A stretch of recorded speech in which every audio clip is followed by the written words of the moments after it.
लोग के घर में झाड़ू पोछा में जे जौने काम कह देला तौने करी ले कि हमारा बाबू एक बेरा उपास ना सूझ जासन।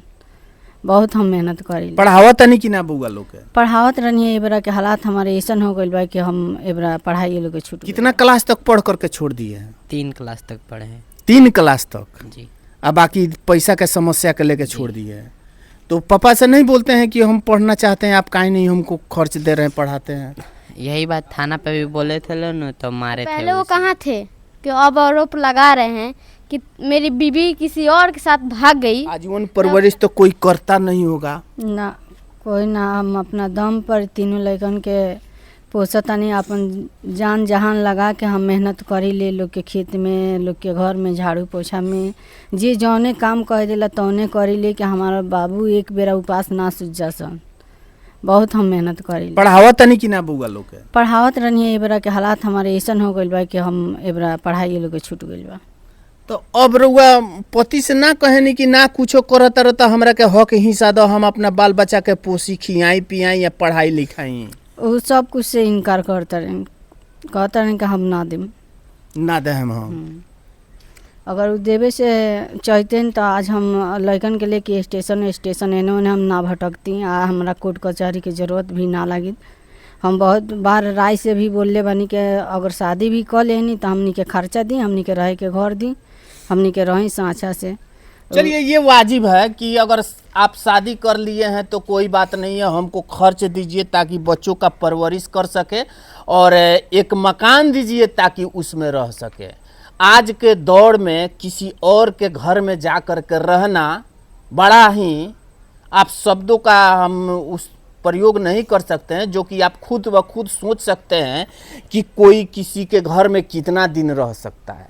हालांकि इनका अपना भी घर है नैहर, मगर ये कोई एक महिला से बेहतर कोई नहीं बता सकता कि वो मायके में कितने दिनों तक रह सकती है, और अगर वो मायके में ज़्यादा दिन तक रहती है तो उसका मान सम्मान क्या होता है, ये एक औरत से ज़्यादा विशेष करके कोई नहीं बता सकता। जो आप अंदाज़ा लगा सकते हैं, ये महिला अपने मायके में अभी रह रही है, कितना कठिनाइयों का सामना करते हुए। पढ़ाई को होता है बाबू? ना, नहीं होता है ना। पढ़ने का मन करता है? जी, पढ़ने का बहुत मन करता है, लेकिन पैसा के कारण नहीं पढ़ते। पैसा के कारण नहीं पढ़ पाते हैं? जी। कितना क्लास तक पढ़ करके छोड़ दिए हैं? 3 क्लास तक पढ़े हैं। 3 क्लास तक? जी। अब बाकी पैसा के समस्या के लेके छोड़ दिए हैं। तो पापा से नहीं बोलते हैं कि हम पढ़ना चाहते हैं, आप काहे नहीं हमको खर्च दे रहे हैं, पढ़ाते हैं? यही बात थाना पे भी बोले थे लोग न, तो मारे थे वो। इसीलिए मान। क्या करोगी? आधार कार्ड भी नहीं देते हैं जो सरकारी स्कूल में पढ़े लोग। आधार कार्ड भी तुम लोग का रख लिए हैं? जी, आधार कार्ड भी कोई का नहीं देते हैं। मम्मी का भी जो मेरे नाना दिए थे LIC का, वो पूछ जाता है तो पैसा मिलता है, वही मेरे मम्मी को दिए थे, वो भी लोग नहीं देते हैं। वो भी सारा अपने पास रख लिया जी। अच्छा, अब रउआ का चाहल जाता? ये कि हमनी के रहे के जौन हमनी के वही के हक बा तौन हमनी के हक मिले, बच्चन के पढ़ाई लिखाई के खर्चा मिले।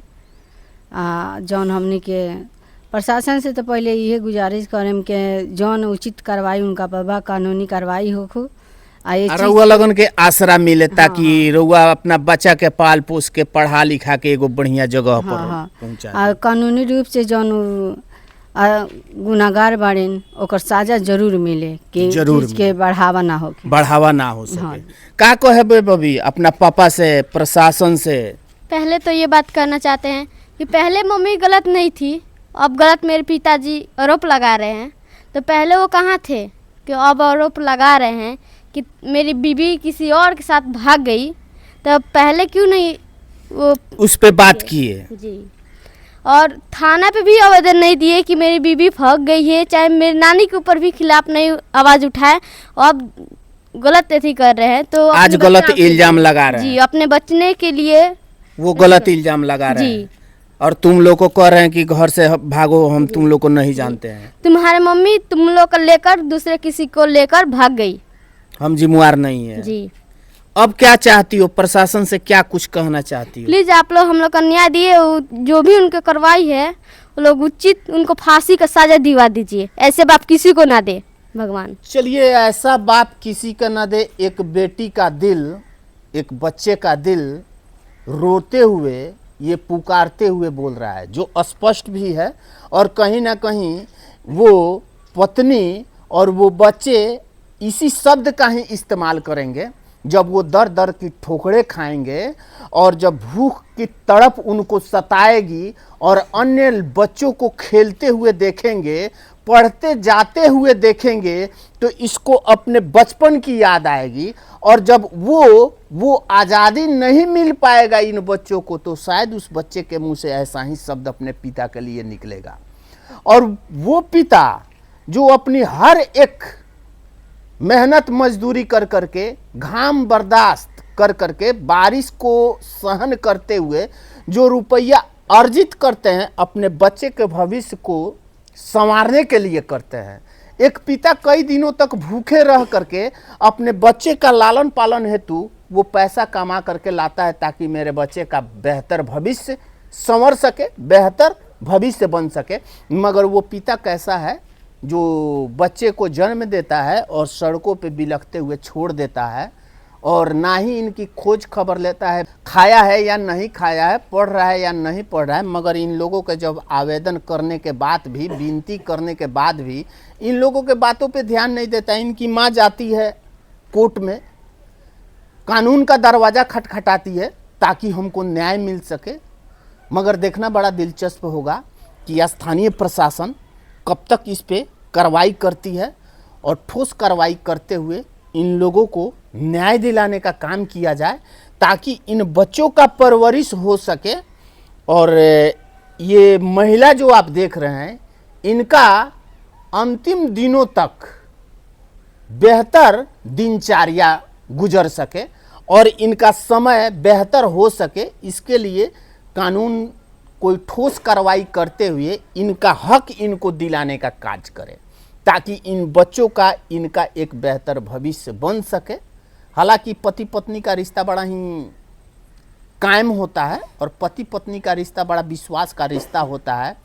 अब इन दोनों के बीच में क्या कुछ मामला रहा जो आज इनके पति इनको छोड़ दिए हैं, मगर पूछ नहीं रहे। मगर कहीं ना कहीं उनको देखना चाहिए और कानून इस पे ठोस कार्रवाई करते हुए इनको न्याय दिलाने का कार्य करे ताकि इन लोगों का जीवन यापन हो सके। फिलहाल इस रिपोर्ट में इतना ही। तमाम खबरों के साथ आप हमारे साथ बने रहे। दिलीप कुमार, जय हिंद, जय भारत।